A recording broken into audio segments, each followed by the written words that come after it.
Bien, pues en Luces en la Oscuridad, en el día de hoy vamos a hablar de historia, pero no la historia que nos han contado, sino la otra historia, como obedece el título de la última obra del doctor Manuel García Parodi, que es catedrático jubilado de Geografía e Historia, profesor de Historia Moderna y Contemporánea del Centro Asociado a la UNED de Córdoba y autor, entre otras obras, de La otra historia de España, de la editorial Almuzara, porque está claro que la historia la han escrito los vencedores, pero los vencidos también tenían su propia historia.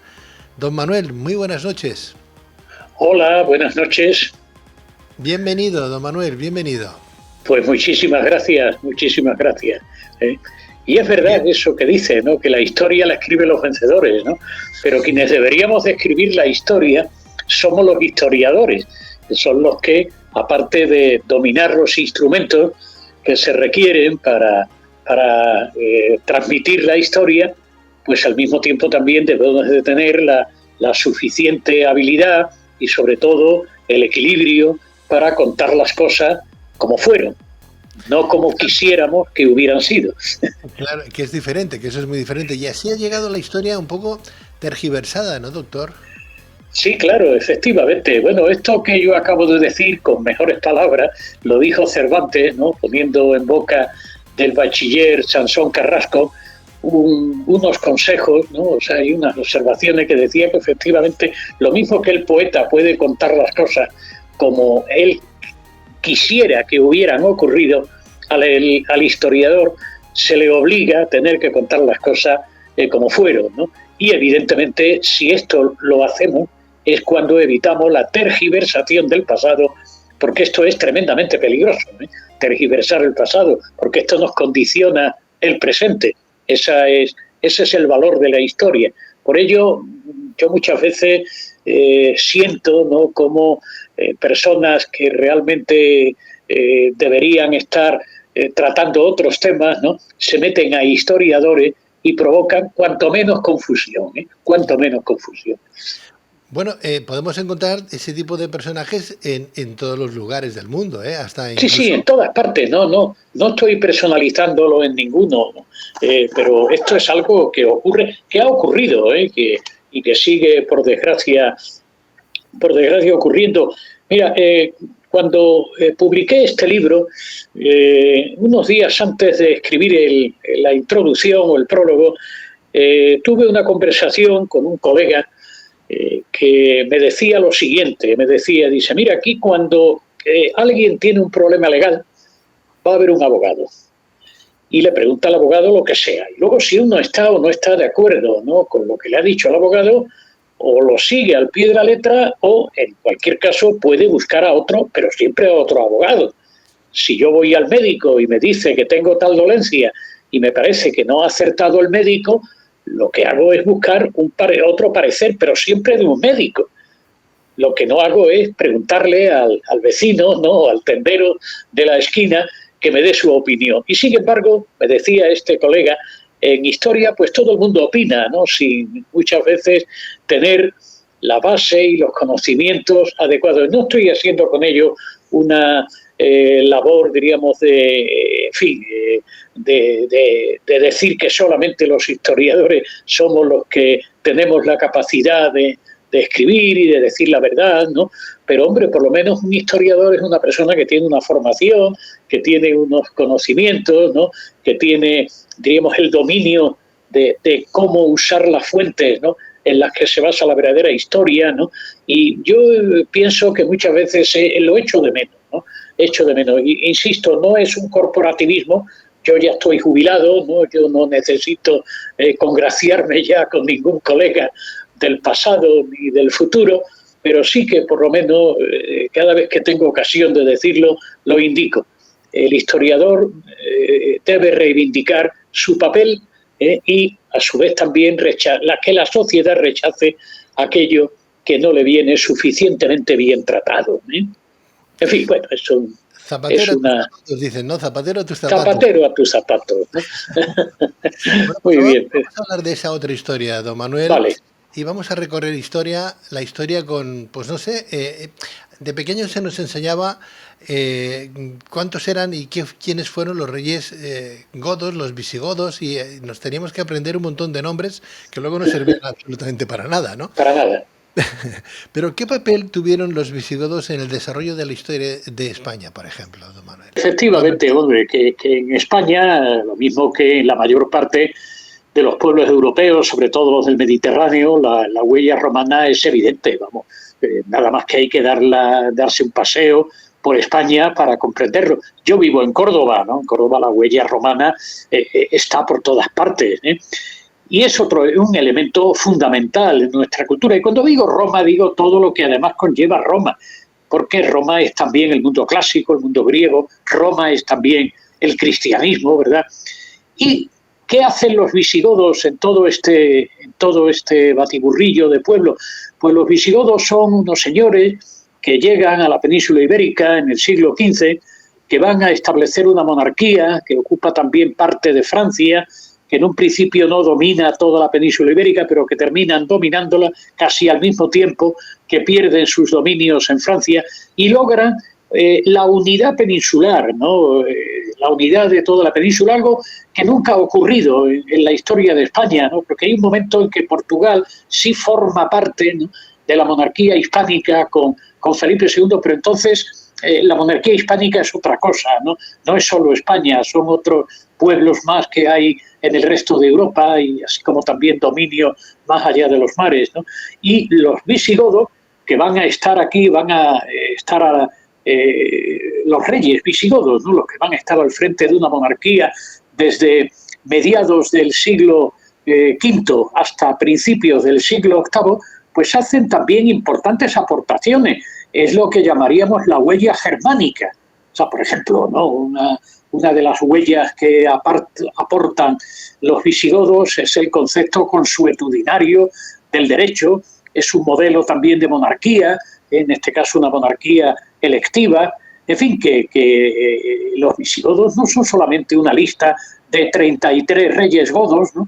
Esa lista que, por cierto, yo nunca me aprendí, ¿no?, ya por aquello de que se obligaba a aprender esa lista de memoria, ¿no? Yo nunca la conseguí aprender, pero en fin, esa larga lista que empieza en Ataulfo y termina en Don Rodrigo, ¿no? Y evidentemente ellos hacen así la aportación del elemento germánico, que también forma parte de nuestra cultura, como más adelante va a ser la presencia del elemento andalusí, que es en principio las influencias norteafricanas, pero que a partir de un momento determinado llegan a través de Al-Ándalus las influencias de Oriente. Es decir, que eso hace que la realidad española sea una realidad tremendamente compleja, que hace que nuestra historia tenga un atractivo extraordinario. Bueno, introdujeron, si no estoy equivocado, después del tercer concilio de Toledo, en el año 589, creo que introdujeron el cristianismo en España, así como leyes hispano-románicas también, ¿no? Sí, claro, vamos a ver. En primer lugar, lo del concilio de Toledo en España ya existía, ¿no?, comunidades cristianas, pero cuando llegan los visigodos, que son arrianos, hay una convivencia no siempre buena entre unos y otros, ¿no?, entre arrianos y vamos a llamar católicos, ¿no?, porque los arrianos también eran cristianos, ¿no? Lo que pasa es que no aceptaban el dogma de la Trinidad. Por el contrario, vamos a decir que son católicos, ¿no?, aquellos que lo aceptan. Y al final, Recaredo pues piensa que para conseguir una mayor cohesión en el reino es necesario apoyarse en esa iglesia que constituía un poder importante y que desde luego lo va a ser mucho más a partir de que el catolicismo se implante como religión oficial en el reino, lo cual no quiere decir que no siguieran existiendo, muchas veces bajo cuerda, comunidades arrianas en el conjunto de la monarquía visigoda. Pero en fin, esta es otra realidad, ¿no?, la realidad de que con Recaredo se identifica la monarquía con una determinada religión que es el catolicismo.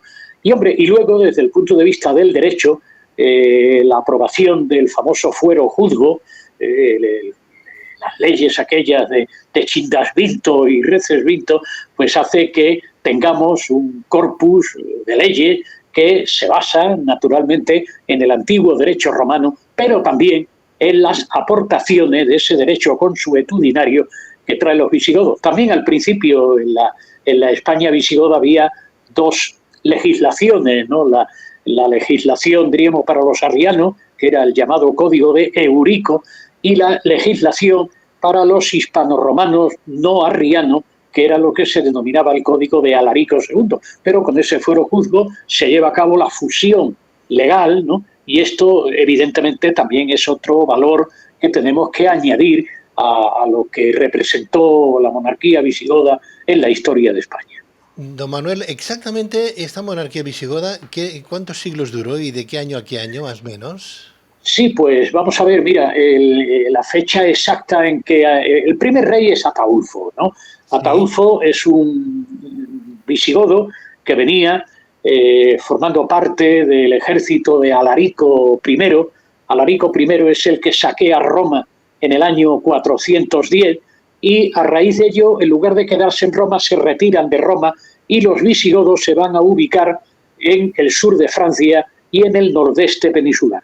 Muerto Alarico, le sucede Ataulfo, que además muchas veces tenemos la idea de aquellos visigodos como unos seres completamente distintos del mundo romano. No, en absoluto. Mira, Ataulfo, por ejemplo, se casa con Gala Placidia. Gala Placidia era la hija del emperador Teodosio, un emperador, como sabemos, de origen hispano, ¿no? Y este rey es el que crea la monarquía visigoda e incluso hace un intento desde la monarquía visigoda, instalada, como he dicho, en el sur de Francia y en el nordeste peninsular, de restaurar desde ella el Imperio Romano, es decir, de hacer una síntesis entre la romanidad, que representaría a su esposa, Gala Placidia, y el mundo visigodo, que lo representa él. Pero, por ejemplo, esos visigodos hablaban latín. Esos visigodos vestían a la usanza romana.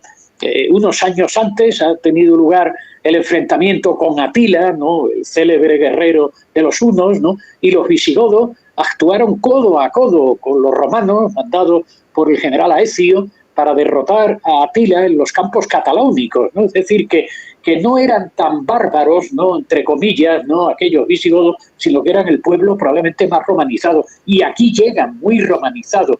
Lo que pasa, claro, que rompen con esa otra oligarquía, sobre todo de terratenientes hispano-romanos, que aquí había, porque sobre ellos se impone la nueva aristocracia germánica, ¿no?, que viene con Ataulfo. Y comienza la existencia de los visigodos con Ataulfo y termina con el rey don Rodrigo, con la batalla de Guadalete, el año 711, que se desmorona, ¿no?, como un castillo de naipe, una monarquía que, insisto, que se desmorona. Y si se desmorona es porque esa monarquía, por lo menos en los últimos siglos, había perdido la cohesión y la fuerza que pudo haber tenido desde un principio. Eso ya es otra cuestión, el porqué de la caída de la monarquía visigoda. Además de una forma estrepitosa, una derrota militar, y automáticamente se va al garete un reino que llevaba gobernando prácticamente toda la península desde mediados del siglo V. Batalla de Guadalete contra los musulmanes, la perdimos. A lo mejor nos va a pasar lo mismo dentro de poco. Bueno, vamos a ver. Primero, ¿quién pierde la batalla, no? La batalla la pierde el rey de los visigodos, don Rodrigo. Pero ojo, los que vienen a combatir en Guadalete, que algunos dicen que no eran musulmanes, bueno, yo hasta ahí no llego, ¿no?, pero sí eran gente fundamentalmente norteafricana. Eran gente normalmente norteafricana, cuya primera incursión la dirige un señor llamado Tarik, que era norteafricano. Tarik era un rifeño, que en ese momento está bajo las órdenes de una autoridad musulmana, Muza, ¿no?, que era el representante del califa que se encuentra en aquellos momentos en Damasco, ¿no? La operación de Tarik tiene éxito e inmediatamente Muza acude con más guerreros y son los que se enfrentan a las tropas de Rodrigo. Por cierto, al lado de Tarik y Muza está el don Julián, que era el gobernador de Ceuta, un visigodo. Estaba también el arzobispo de Sevilla, que era visigodo y cristiano, y que se pone al lado de los musulmanes, ¿no? de los norteafricanos, ¿no? De modo que hay también un elemento de guerra civil, ¿no? En el episodio de Guadalete. Antes de la batalla había una lucha interna, una lucha interna que era habitual en la monarquía visigoda. Mira, una de los errores, ¿no? de los fallos de esa monarquía visigoda era su carácter electivo. El rey no era sucedido de padre a hijo o a quien correspondiera, sino que el nuevo rey era elegido por los magnates, ¿no? por la nobleza visigoda, y de esta manera accedía al trono. ¿Esto qué significa? Pues mira, que de los 33 reyes godos, la inmensa mayoría murieron asesinados. ¿Y por quién? Por quien le va a suceder, ¿no? Bueno, pues antes de Rodrigo había un rey llamado Witiza, ¿verdad?, que muere relativamente pronto. Teóricamente eran los hijos de Witiza los que le iban a suceder, pero se impone la nobleza visigoda y colocan como rey a uno de esos aristócratas, a don Rodrigo. Obviamente los witizanos, los partidarios de Witiza, se enfrentan en una guerra civil y aprovechando esa coyuntura, ¿no?, de guerra civil en el interior de la monarquía visigoda, es cuando se produce la llegada de Táriq y Muza, probablemente llamados por los partidarios de los hijos de Witiza. Es decir, que tampoco se puede presentar la batalla de Guadalete como una historiografía muy tradicional la ha presentado como una guerra de moros y cristianos, ¿no? Los de moros y cristianos están muy bien para las fiestas del Levante español, pero conviene que las cosas en historia las dejemos en su sitio. Y realmente en Guadalete hay un componente mucho mayor de guerra civil. Luego, fíjate otra cosa, Pedro, una vez que es derrotado el rey Rodrigo, en un santiamén, aquellas tropas terminan conquistando toda la península ibérica. En menos de 10 años, o en 10 años, ¿no? ¿Cuánto tiempo tardaron los romanos en conquistar la península?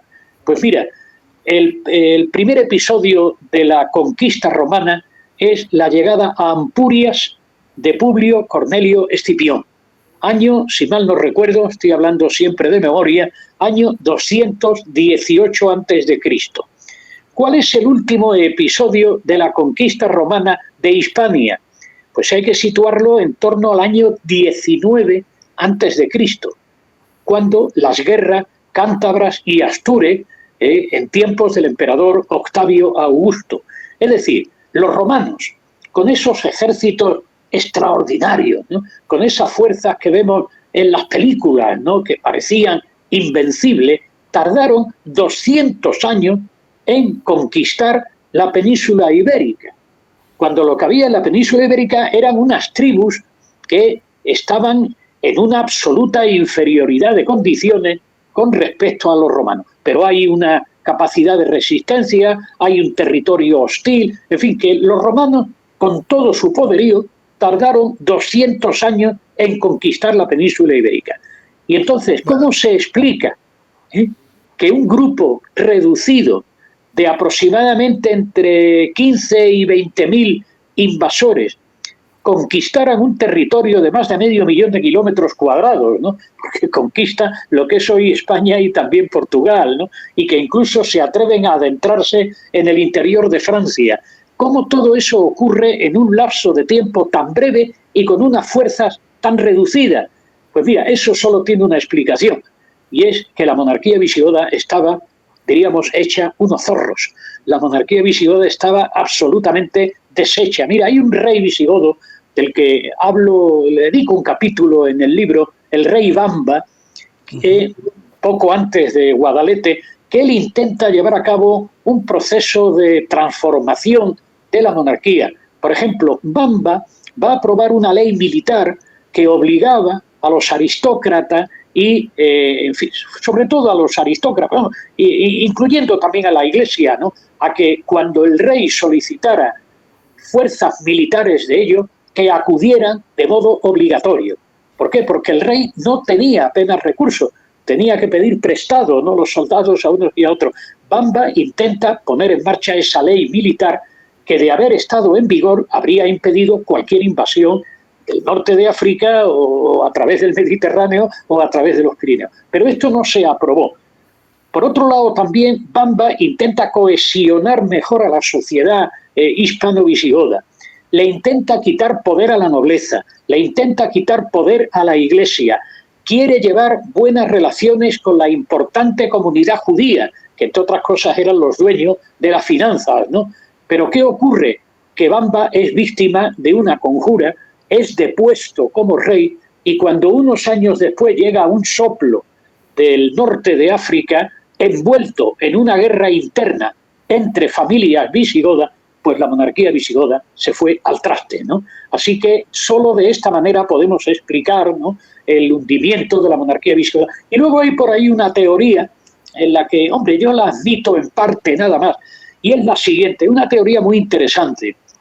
Dice lo siguiente: tú antes citabas Recaredo, ¿no? Recaredo es el que impone la religión trinitaria, el catolicismo, en todo el reino. Esto es una realidad, el Tercer Concilio de Toledo, ¿no?, y el rey se convierte al catolicismo y automáticamente todo el reino tiene que ser católico. Pero no hay que olvidar una cosa: había mucha gente en el pueblo, ¿no?, y en fin, en todas partes, que aún seguían creyendo en los principios arrianos. Y ahora vamos a ponernos en la mentalidad de aquella época. Un arriano dice que en Dios solamente hay una naturaleza, que es la naturaleza divina. En cambio, un católico dice que ese Dios tiene tres naturalezas, es decir, que al mismo tiempo es el Padre, es el Hijo y es el Espíritu Santo. ¿Qué es más fácil de entender? ¿Esa idea de Dios de los arrianos o esa idea de Dios trinitaria, que evidentemente es tan compleja que la Iglesia la califica como misterio? ¿Sí? O lo crees o no lo crees, ¿no? Pero ahí no hay vuelta de hoja. Entonces es de suponer, claro, que una buena parte de la población siguiera todavía en sus conceptos arrianos. Y observa una cosa, Pedro: ¿qué dice el Islam sobre Dios? El Dios, el Alá del Corán, el Alá que describe el profeta Mahoma, es mucho más parecido al concepto de Dios de los arrianos que al concepto de Dios de los católicos. Y esto hizo que buena parte de la población hispano-visigoda, que era de convicciones arrianas, aceptara a aquellos que eran musulmanes, porque no había grandes diferencias religiosas, o por lo menos teológicas, ¿no?, entre unos y otros. Claro, a esto vamos a añadirle también otra cosa: el catolicismo no era solo una religión, era también un poder, y un poder ejecutado por una iglesia que era, diríamos, rica, poderosa, influyente, y obviamente a todo el que es rico, poderoso e influyente, pues eso no cae bien, ¿no?, en las capas más populares de la población.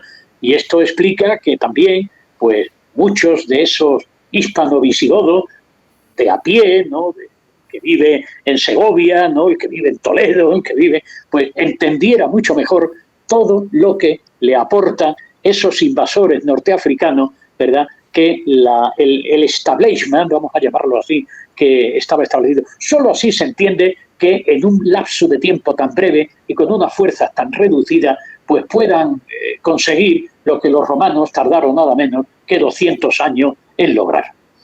Don Manuel, dos cosas. ¿Los romanos llegaron a invadir el País Vasco? ¿Sí? ¿O se quedaron en las puertas? Yo no lo sé con exactitud, vamos, no soy especialista en arqueología romana, que es por donde se puede, ¿no?, aseverar que llegaran o no llegaran. La verdad es que la zona norte peninsular, toda la zona del País Vasco, Cantabria, Asturias, como todos sabemos, es una zona muy abrupta, es una zona donde es difícil llegar. De hecho, los musulmanes no llegaron allí. De hecho, los musulmanes nunca llegaron a dominar.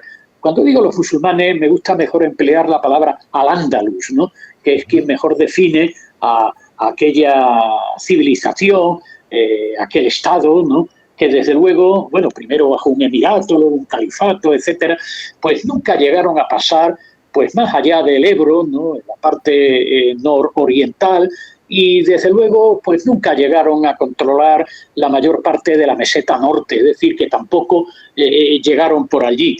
Los romanos, pues no hay constancia de que hubiera una romanización en estas zonas, ¿no? En el País Vasco. De hecho, allí va a perdurar esa reliquia maravillosa, por otro lado, como reliquia, ¿no? Que es el euskera. Es una lengua prerromana, yo creo que es quizá la única lengua prerromana que se conserva, ¿no? Y que independientemente de otro montón de cosas, de la politización que pueda haber en torno a la lengua, que yo desde luego discrepo de ello, porque estas son cosas que nunca se deben politizar, pero desde el punto de vista cultural es una lengua que nos debemos de sentir muy orgullosos de ella y que hay que proteger.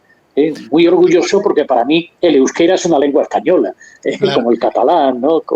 Como el gallego, como el castellano, ¿no? Don Manuel, me habla usted del al-andaluz y yo entiendo que tuvo su tiempo, estamos hablando de siglos en España, donde sí, los musulmanes estaban gobernando la península, ¿no? Nada más y nada menos que creo que 8 siglos de sí, tiempo. Mucho tiempo. Muchos años. Y eso corresponde a ese criterio que comentaba, a ese conflicto social, religioso que había en la península, en España, entre los arrianos y los católicos. Si no, los musulmanes no hubieran podido ganar, ni triunfar, ni estar durante tantos siglos en España. Se me antoja, y permítame que abra un paréntesis, se me antoja que eso está ocurriendo más o menos a día de hoy. Conflicto político entre derechas e izquierdas en España, conflicto territorial a ese nivel y mucho musulmán entrando en la península para decir que quieren recuperar ese andaluz. Bueno, mira, eso es un error terrible, porque al-Ándalus no es musulmán. Vamos a ver, como tampoco Castilla, León, la Corona de Aragón, tampoco es solo cristiano. Aquí no olvidemos que tanto en los reinos cristianos del norte como en al-Ándalus conviven, y generalmente conviven bien, cristianos, musulmanes y judíos. Es verdad que en los reinos cristianos lo que impera es el dominio cristiano. Los reyes son cristianos, ¿no? Y esto es indiscutible. De la misma manera que en al-Ándalus hay un predominio de lo musulmán sobre otros elementos, ¿no?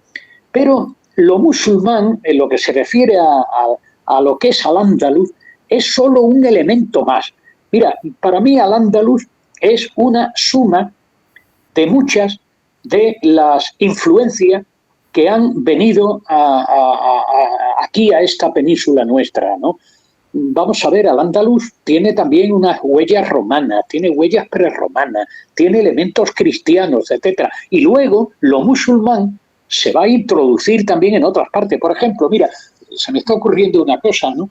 En la llamada España cristiana, pues yo prefiero mejor llamarle los reinos cristianos del norte, se desarrollaba una liturgia en la iglesia que era la liturgia mozárabe, que era diferente a la liturgia romana, que era, diríamos, la liturgia oficial de la iglesia. Y en concreto, en Córdoba, yo el otro día estaba haciendo un paseo, cosa que me gusta mucho hacer en mi ciudad, y nos detuvimos en una iglesia que es la iglesia de San Pedro. Mira, esa iglesia de San Pedro, que todavía está en pie, había sido una basílica paleocristiana, luego se convierte en una iglesia cristiana con todos sus elementos y es la catedral de Córdoba en la época de los emires, por lo menos hasta el siglo IX. ¿Por qué? Porque aquí había una población cristiana en al-Ándalus que tenía su obispo. Hay un libro de un escritor del siglo XVIII, creo que se llama Gómez Bravo, ¿no? Que es la relación de los obispos cordobeses. Vienen los nombres y apellidos de quienes fueron obispos de Córdoba durante la época andalusí, o sea, durante el emirato y el califato. ¿Qué ocurre en al-Ándalus? Pues sobre todo, y eso lo menciono yo en el libro de la otra historia de España, en tiempos de Abderramán II, estamos hablando siglo IX, llega un personaje interesantísimo del que desgraciadamente se habla poco. Me refiero a Zirjá. Zirjá era un músico, era un poeta y era lo que hoy llamaríamos un influencer, ¿no? Que es un señor que provenía de Oriente. Él había estado en la corte de Harún al-Rashid, ¿no? El de la corte de las 1001 noches, y es expulsado de allí de la corte, viene al norte de África, del norte de África llega a Córdoba y se pone al servicio de los emires. Y este hombre, Zirjá, es el que trae la música andalusí, es el que trae también la lírica andalusí, pero no solo ello, es el que, por ejemplo, enseñó a comer a la gente. O sea, Zirjá es el primero que dice que a la hora de comer no hay que comer con todo apelotonado, sino primero tomar los aperitivos, la sopa, el plato principal y terminamos con el postre. Nos indica además qué tipo de platos, qué tipo de copas, qué tipo de cubierto debemos de utilizar en cada momento. Es también el que impone la moda de la época, en donde dice cómo hay que vestir en verano, cómo hay que vestir en invierno. Entonces, este hombre trae, diríamos, las modas orientales muy sofisticadas, muy atractivas, y como consecuencia de ello, muchos mozárabes, que eran los cristianos que vivían en Córdoba, en Sevilla, en fin, en los principales centros de Al-Ándalus, ¿qué es lo que hacen sobre todo los jóvenes? Pues convertirse al Islam, porque el Islam que está trayendo Zirjá era tremendamente atractivo. Si a esto le añadimos también que otros mozárabes emigran al norte, ¿no? Porque los reyes del norte le ofrecen tierra gratuita, explica la progresiva islamización, la progresiva orientalización y, si cabe, la progresiva arabización de Al-Ándalus. Con lo cual, yendo a la observación que me decía, cuando yo oigo a algunos musulmanes reivindicar la conquista de Al-Ándalus, habría que decirle que leyeran la historia, porque lo que aquí hay no tiene absolutamente nada que ver con ese integrismo islámico que hoy amenaza buena parte de la cultura occidental. Entre el integrismo de los, en fin, de estos musulmanes, ¿no? Y lo que era la Córdoba califal y la Córdoba emiral, hay una diferencia verdaderamente abismal. No tienen ningún derecho. Es más, Pedro, esos musulmanes, esos que algunos todavía le siguen llamando moros de la época de Abderramán, eran tan españoles como nosotros. Mira, a mí me decía mi maestro en la universidad, el profesor don Juan de Mata Carriazo, creo que uno de los mejores historiadores que hemos tenido en el siglo pasado, nos decía que Abderramán III solo tenía como árabe la 16ª parte de su sangre. Es que, por ejemplo, mira, ahora acabo de terminar el próximo libro, ¿no?, mío, que voy a hablar sobre reinas y regentes de España, y ahí hablo de una reina de Pamplona, la reina Toda de Pamplona, que tiene un montón de nietos, curiosamente reyes todo, porque fue una mujer muy inteligente y llevó a cabo una política matrimonial que recuerda a la que hicieron luego los reyes católicos. Pues esta señora, esta reina Toda, tenía un nieto que era el rey Sancho I de Navarra, muy gordo, obeso, pesaba unos 200 kilos. Claro, lo echaron del trono. ¿Y qué hace ella para que su querido nieto vuelva a recuperar el trono de Pamplona? Pues buscarse a los mejores médicos para adelgazar. ¿Dónde estaban los mejores médicos? Estaban en Córdoba. Aquí estaba Hasdai Shaprut, que era un médico judío, que de hecho era también el primer ministro de Abderramán III, y la reina Toda se pone en contacto con Abderramán III, y Abderramán III le dice: venga, vente a Córdoba con tu nieto que lo vamos a curar. Al final lo curaron. Pero ¿sabes qué relación había entre la reina Toda y Abderramán III? Pues eran tía y sobrino. Tía y sobrino. Si miramos con quiénes estuvieron casados los califas cordobeses, veremos, bueno, ellos eran polígamos, practicaban la poligamia, perdón, a veces se le van a uno las palabras, eran polígamos, ¿no? Pues si miramos la relación de esposas, pues la mayoría de las esposas oficiales eran vasconas, vasconavarras, hijas y pariente de los reyes de Navarra, del rey, por ejemplo, Fortún Garcés. ¿Por qué razón? Porque eran una señora de buen ver, ¿no? Y al mismo tiempo también eran unas mujeres muy sanas y muy buenas paridoras. Es decir, había unos vínculos fraternales, había vínculos familiares entre unos y otros, ¿no?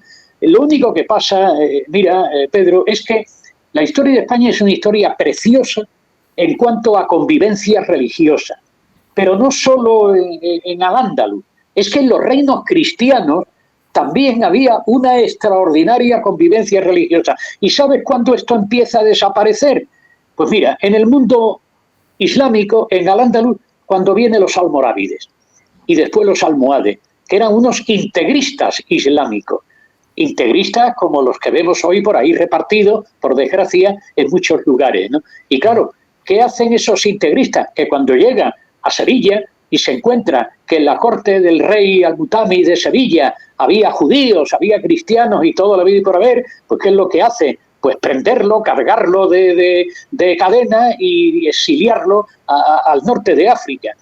Y al revés, ¿qué ocurre en los reinos cristianos?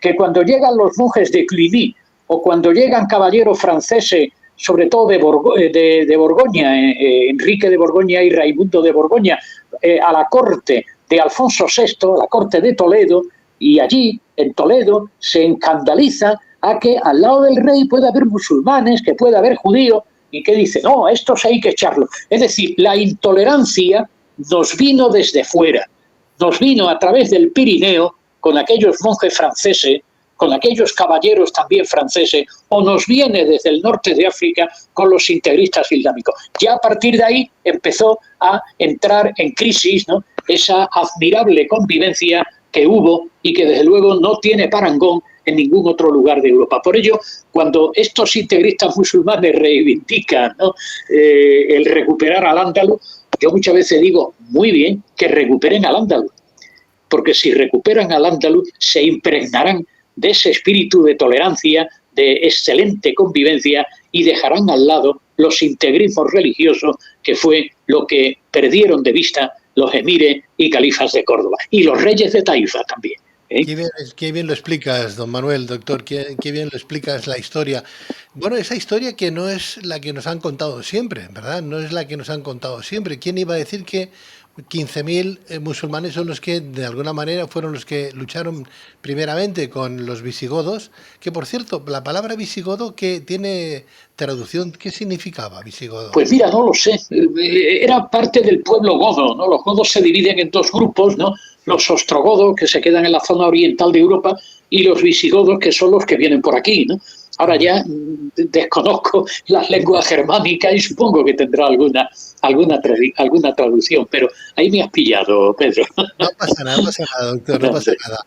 Digo, entonces, gracias a esas relaciones entre cristianos y entre musulmanes, entre tierras que ofrecían los reyes cristianos a los que venían de ese califato omeya, por ejemplo, de esos musulmanes que se incorporaron en España, expandiendo su territorio gracias a esa vinculación con los cristianos, casándose con mujeres aquí hispanas, cristianas, sí, y hacer relaciones, con lo cual tendrían que defender, pues en un momento dado del conflicto, a los musulmanes que venían de fuera, porque 15.000 musulmanes no creo que ellos solos, como tú bien decías, llegaran a dominar todo un territorio español como el que dominaron durante, además, tantos siglos, porque hay que dejar siempre sus legiones, por llamarla de alguna manera, sus ejércitos, sus gentes en lo que se ha invadido, pues para mantenerlo, que con 15.000 es imposible dejar pues 100, 200 en cada sitio, porque si no, no conquistan absolutamente nada. No, es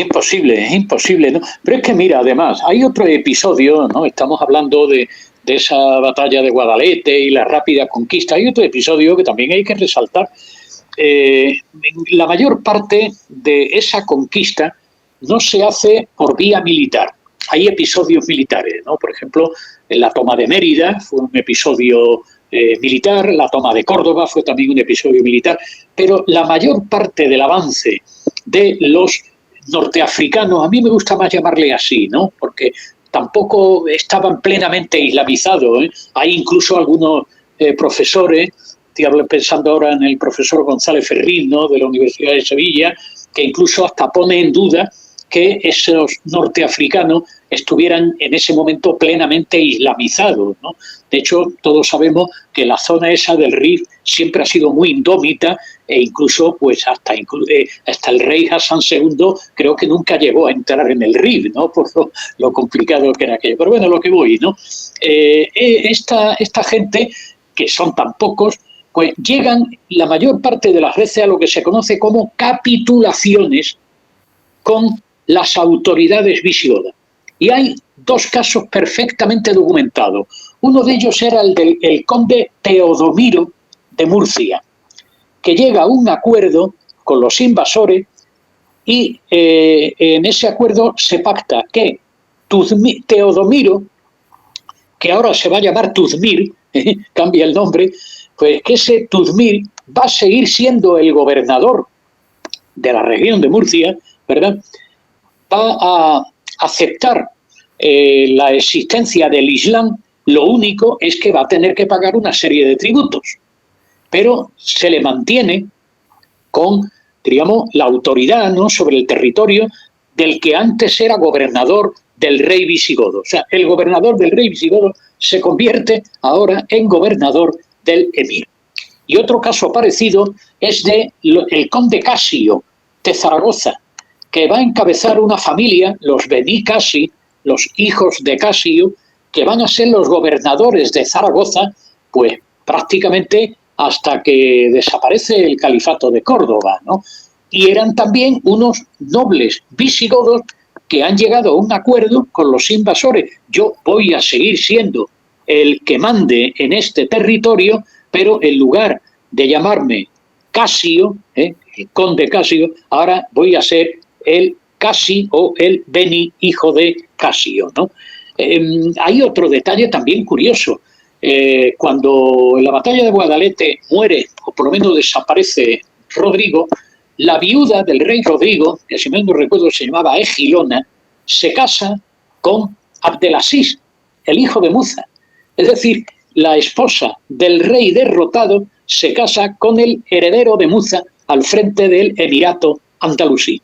Es decir, que hay una cantidad de pactos, hay una cantidad de acuerdos que explica el que, más que por una conquista militar, sea por el llamado sistema de capitulaciones, por lo que el avance es tan rápido. Si no, no tendría otra explicación. Antes, don Manuel, estaban las capitulaciones, ¿verdad?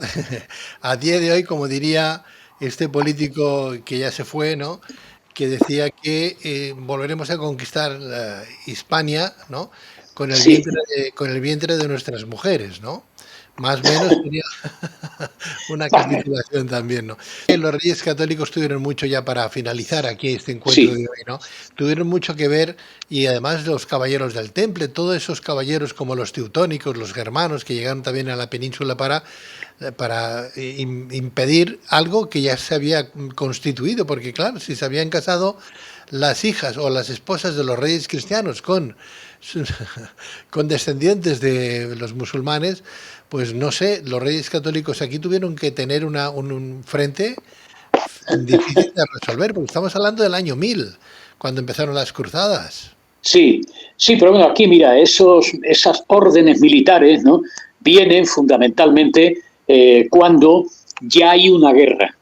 Porque aquí hablamos de la palabra reconquista, ¿no? Esa es una palabra que está absolutamente inventada, ¿no? Es un invento del siglo XIX, la palabra reconquista. Pero bueno, la verdad es que por lo menos hasta la toma de Toledo, año 1085, pues lo que hay es un avance cristiano a través de esa repoblación, entre otros de mozárabes, de vascones y cántabros que vienen del norte, en fin, que a partir de un momento determinado sí que hay ya un enfrentamiento que tiene su lógica, porque Al-Ándalus ya no es el Al-Ándalus permisivo del califato y ni siquiera el de los reinos de Taifa, sino que Al-Ándalus es el territorio ocupado por almorávides y después por almohades, que eso sí que representa un peligro, porque eso sí vienen con afanes imperialistas, ¿no?, para echar a todos primero echaron y liquidaron a todos los reinos taifas, ¿no? Pero si además podemos liquidar a los reinos cristianos, mejor. Y es entonces cuando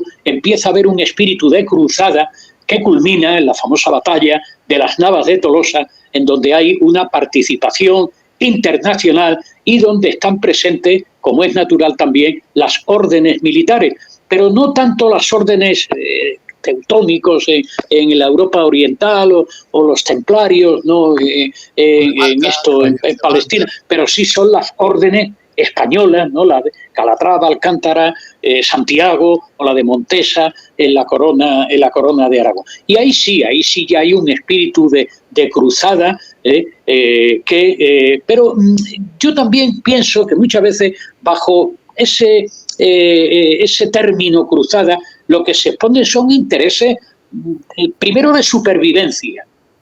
¿Por qué Alfonso VIII convoca a todos a luchar en las Navas de Tolosa y el Papa Inocencio III le da rango de cruzada a aquella operación? Porque si no vienen alguien en mi ayuda, mañana tenemos a los almohades en Toledo y después de Toledo en Valladolid y después de Valladolid lo tenemos en Oviedo, que los almohades constituían una fuerza militar muy poderosa.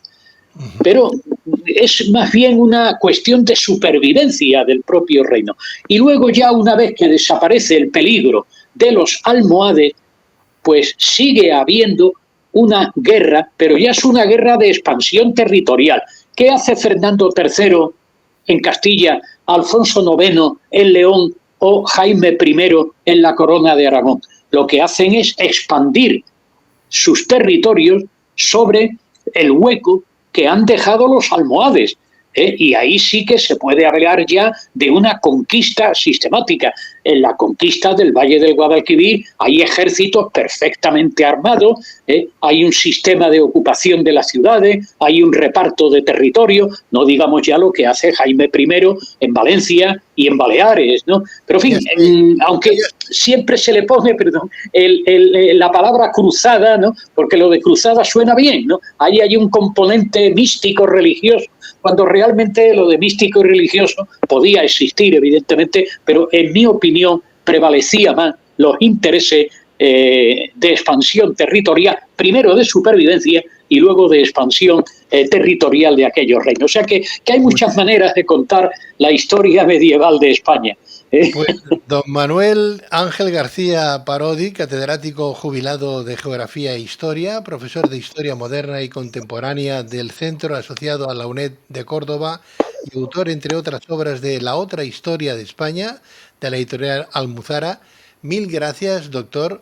Un placer. Le seguiremos leyendo su magnífica obra para enterarnos de que, bueno, está la otra historia, la que nos está contando usted, la que nos cuenta en el libro y la que todos deberíamos de cotejar con la otra, bien, para quedarnos exactamente a ver con cuál nos quedamos. Sí, a ver con qué nos quedamos, sí. Con cuál nos quedamos, ¿no? Pero al menos tener la visión de las partes, ¿no? Que es lo importante, ¿no? Sí. Muchísimas gracias, don Manuel. Pues encantado. Hoy hemos visto nada más que una parte, pero queda otra que es muy interesante y es qué fue la España de los Habsburgo y no digamos qué ha sido la España de los Borbón, que también se recogen en el libro. Pero bueno, eso si algún día lo tenéis a bien, pues podemos seguir hablando de ello. Lo haremos, don Manuel, en otra ocasión y no muy lejos de esta. Muchas gracias. Muy bien. Venga, un saludo a todos y encantado. Gracias. Recuerdo el título de la obra, La otra historia de España, de la editorial Almuzara, del doctor Manuel García Parodi.